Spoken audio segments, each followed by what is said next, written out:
بقول لك يا حبيبي، هو صاحبك اللي كان هنا فين؟ الناس جم خدوه قال هيوديه لبابا. قالوا له هيوديك عند بابا؟ هنوديك عند بابا. عند بابا. بابا يا ما انت كريم يا رب. يا اخوانا ايه الحلاوه دي؟ توقيتوا الواد؟ لسه ما خطفناش. ايه؟ يعني ايه؟ وربنا لسه ما خطفنا. الواد اتخطف بجد.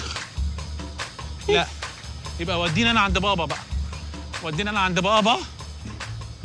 ها يا رجاله، الولد فين؟ معاكوا؟ برافو برافو يا رجاله، برافو. الرجاله خطفوا كريم. برافو برافو يا بطه.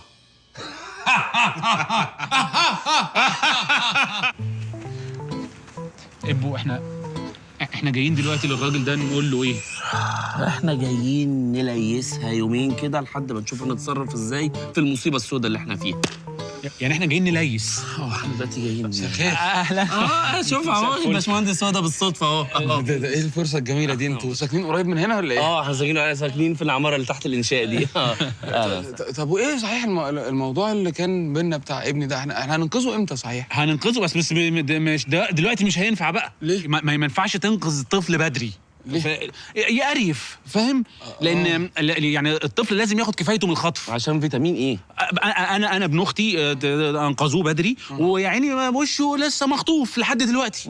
طب ايه نستنى عليه شويه؟ لا مش كتير برضو، يعني 8 مش اكتر من 48 ساعه زي تتبيله الفراخ. عارف انت لما تسيب تتبيله الفراخ اكتر من 48 ساعه تلاقي البصل صنن بقى انت عايز ابنك طعمه يغير ويبقى طعمه وحش؟ لا طبعا، اللهم اعوذ بالله، الف بعد الشر على ابني. اوحش حاجه في الدنيا على فكره قلبة التتبيله دي. طيب ربنا ما يوريها لحد يا رب. بقول لكم يا جماعه انا تهت منكم خالص، انا مش فاهم حاجه. انت تهت؟ طيب نشوفوا بقى. ماشي، انتوا عرفتوا المكان؟ ها احنا هنا قريب ساكنين جنبك. طيب يلا تصبحوا على خير. هنعمل ايه؟ هنعمل ايه؟ الوصيه دي عماله تفرم في بني ادمين كده ليه؟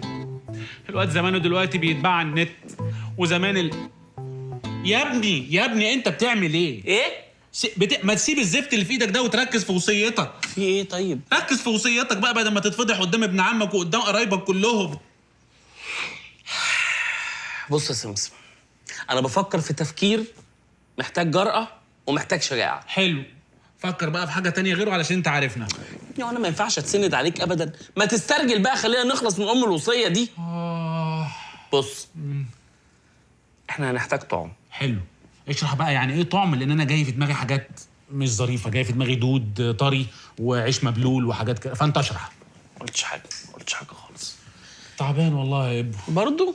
طيب طعم يعني محتاجين عيل صغير نروح بيه المكان اللي الواد كريم اتخطف منه. نزرع العيل الصغير ده ونقف نراقبه من بعيد. هتيجي العصابة عشان تخطفه، نتدخل احنا في الوقت المناسب، ننقذ الطفل ونبقى عرفنا مين العصابة. يعني لما نزرع العيل الصغير ده يطلع دود وعيش مبلول، يبقى هو ده الطعم؟ اللي انا قلته معناه ان احنا لما نزرع الولد هيطلع عيش مبلول ودود مبلول. حلوة قوي الفكرة دي يا ابو. حلوة قوي. حلو. بس احنا كده محتاجين عيل صغير. احنا كده محتاجين بني ادم بيفكر. احنا كده محتاجين حد يبقى عنده مخ. طب انا هجيب عيل صغير منين دلوقتي؟ انا مش هتجوز الفترة اللي جاية دي، ظروفي ما تسمحش. سمسم، بتفكر في اللي انا بفكر فيه؟ نكمل بقية المانجا اللي في التلاجة؟ ايه، عشان كامبا بيزلط كتير.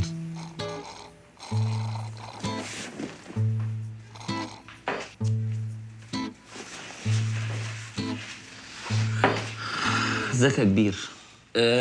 طبعا ما حدش يقدر ينكر في الفيلا ان انت ابو الرجوله، رئيس قسم الجدعنه، استاذ الفلسفه. يخلص. نقولها له ازاي؟ مش عارف. بص يا كامبا، احنا كنا محتاجين منك خدمه لو تقدر تعملها لنا، يعني ان شاء الله بدون مقاطعه. احنا خلاص انا سمعت. انتوا عايزين نبقى طعم عشان تعرفوا العصابه اللي خطفت الواد، صح؟ طب وانت امام على الفكره دي؟ تمام يا عم، انا عملتها كذا مره. يا ابن اللعيبه، بس بقول لك ايه، قسما بالله ما حد هيمس شعره منك قبل ما هم يخشوا على ايه تدخل. ايه، انا اقوم بسمسم والعصابه وبيك. طب سمسم عشان هفق وهيتي عادي هزق ممكن تقوم بيه، لكن انا ليه يعني؟ لا خلاص. لا هيقوم يجيب مانجا ويبهدلك. بقول لك ايه يا كمبه، وعد مننا انت هتستجدع معانا وفي المقابل احنا هنريحك خالص، والله ما هنتعبك، صح يا سمسم؟ يلا بينا. يلا نريحه. يلا بص اهو مش نركز هتتحرك. وعدنا اهو. تعال.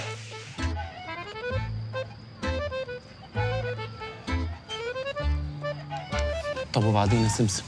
احنا بقالنا 3 ساعات اهو مفيش حد اهو بناحية الواد، مع ان احنا عاملين كل حاجه اهو، موقفينه لوحده. شايف الاطفال كلها معاها امهاتها اهو، ده الوحيد اللي واقف لوحده، يعني مغري جدا لاي حد عايز يخطف. ليه بقى؟ نحس الواد ابن اخته الصغير اقل منه وسفيف عنه اتخطف في دقيقتين. انا مش فاهم ايه اللي مش ايه ماله ده. معلش ما تعرف يمكن ربنا شايل لنا حاجه احسن، معلش. يلا. هي حاجه بتفدي حاجه وقضاء اخف من قضاء. الحمد لله. بقول لكم يا رجاله، هو احنا مش هنتخطف في اليوم الاسود ده؟ ما تقلقش يا كامبا، دقيقتين هيعدوا ياخدوك واحنا هنتدخل. ايه بتقول ايه؟ ايه الولد قلقان. ما نطلع بقى المبنى الاجتماعي تقول ده في الاذاعه الداخليه. وايه اللي هيودي الخطف المبنى الاجتماعي يا ابو؟ ايه الغباوه دي؟ بقول الاذاعه الداخليه يعني هيسمعها في الاذاعه. هم صارفين بقى هنا في النادي جامد ما شاء الله يعني. سمسم انا داخل حقني. لا لحظه تتخطف، انت شكلك مخطوف فعلا. ممكن لو سمحت نتكلم بالعقل شويه؟ طيب ماشي. اهم البنتين اللي جايين دول هم دول؟ دول اللي بيلعبوا دور ريا وسكينه الجداد، اللي هم سهير البابلي وشاديه. اللي هو بص دول بقى ساكنين في منشيه البكري، عندهم بدروم تحت العماره، بيخطفوا العيال الصغيره يكمموهم. مش هم؟ دول مشوا. إيه يعني ايه مش منشيه البكري؟ لا مش منشيه البكري. مش يعني ننزل هنا طيب ولا ايه؟ مش عارف.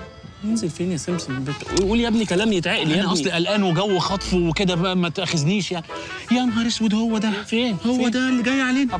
ابو شنب الضخم ده؟ لا الوصل اللي هو اللي لابس ابيض ده مقلب. الطفل ده؟ هو ده ايوه يا ابني. طفل مين يا ابني؟ طفل مين ده؟ هو ده البيج بوس ده. في نهايه القصه تلاقيه لف كده بالكرسي ومش باين من المكتب، ويطلع هو اللي مدبر كل حاجه ومشغل الناس دي كلها.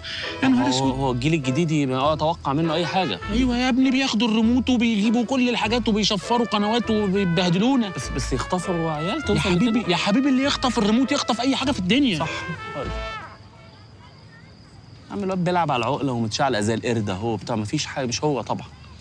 على فكره احنا بنتصرف غلط. ما انا قلت لك الوقفه اللي ما بين الشجر دي حر وكتمه. بس يا غبي بقى، يا غبي بقى. احنا بنتصرف غلط عشان الواد ده مش وش خطف اصلا. يعني مين هيخطف عيل معفن زي، بص شعره عامل ازاي؟ ده مغري ده اللي حد يخطفه؟ طب هنعمل ايه؟ وما تقوليش عندي فكره زي كل مره، ابوس ايدك. لا بس هو انا عندي فكره فعلا، كنت اقولها لك ازاي؟ طب لما يبقى عندي فكره، انا عندي فعلا فكره. قولها.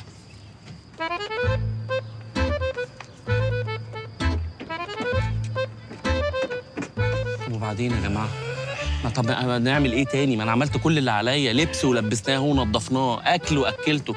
دي وصلت انا شربته ميه ساقعه الصبح، والله العظيم طلب ميه ساقعه شربته. يمكن دي المشكله يا ابني. ادينا واقفين اهو، قعدت تقول انضفه اهو، نضفناه بقالنا سنه برضه. انا مش فاهم. طب يعني هل المشكله مثلا في الخامه؟ لا الواد ده خامته كويسه، الواد ده لو مش جدع وابن بلد ما كانش جه وقف معانا عشان يساعدنا نمسك العيال اللي بيخطفوا. يمكن المشكله في اللوك، يعني الستايل ده غلط. يعني مثلا نلبسه بدله وجرافطه كلاسيك كده. الكلام ده لو رايح يتخطف في حفله عمر خيرت في الاوبرا، او رايح يتخطف وهو بيعمل انترفيو في شركه. ليه بدله يا حبيبي؟ ليه بدله وكرافته ليه؟ صح. طب بقول لك ايه؟ تيجي ننزل اعلان في الوسيط، طفل للخطف لدواعي السفر، ده يخليه يتخطف اسرع. طب وهو كامبا عامل كام كيلو؟ يعني بالنظر كده 45 46، وانا مشربه ميه النهارده فممكن جسمه يبقى مخزن ميه، يعني 50 مثلا. يا حبيبي مش بتكلم على الوزن، عامل كام كيلو مسافه. مش هتنزل اعلان في الوسيط؟ لازم تبقى امين مع الناس. لا مش عارف، بس هو الواد جراي، يعني انا بشوفه في الفيلا من قدام كده. عملها دي في الجو دي. انا بسمعها وهو معدي من جبل.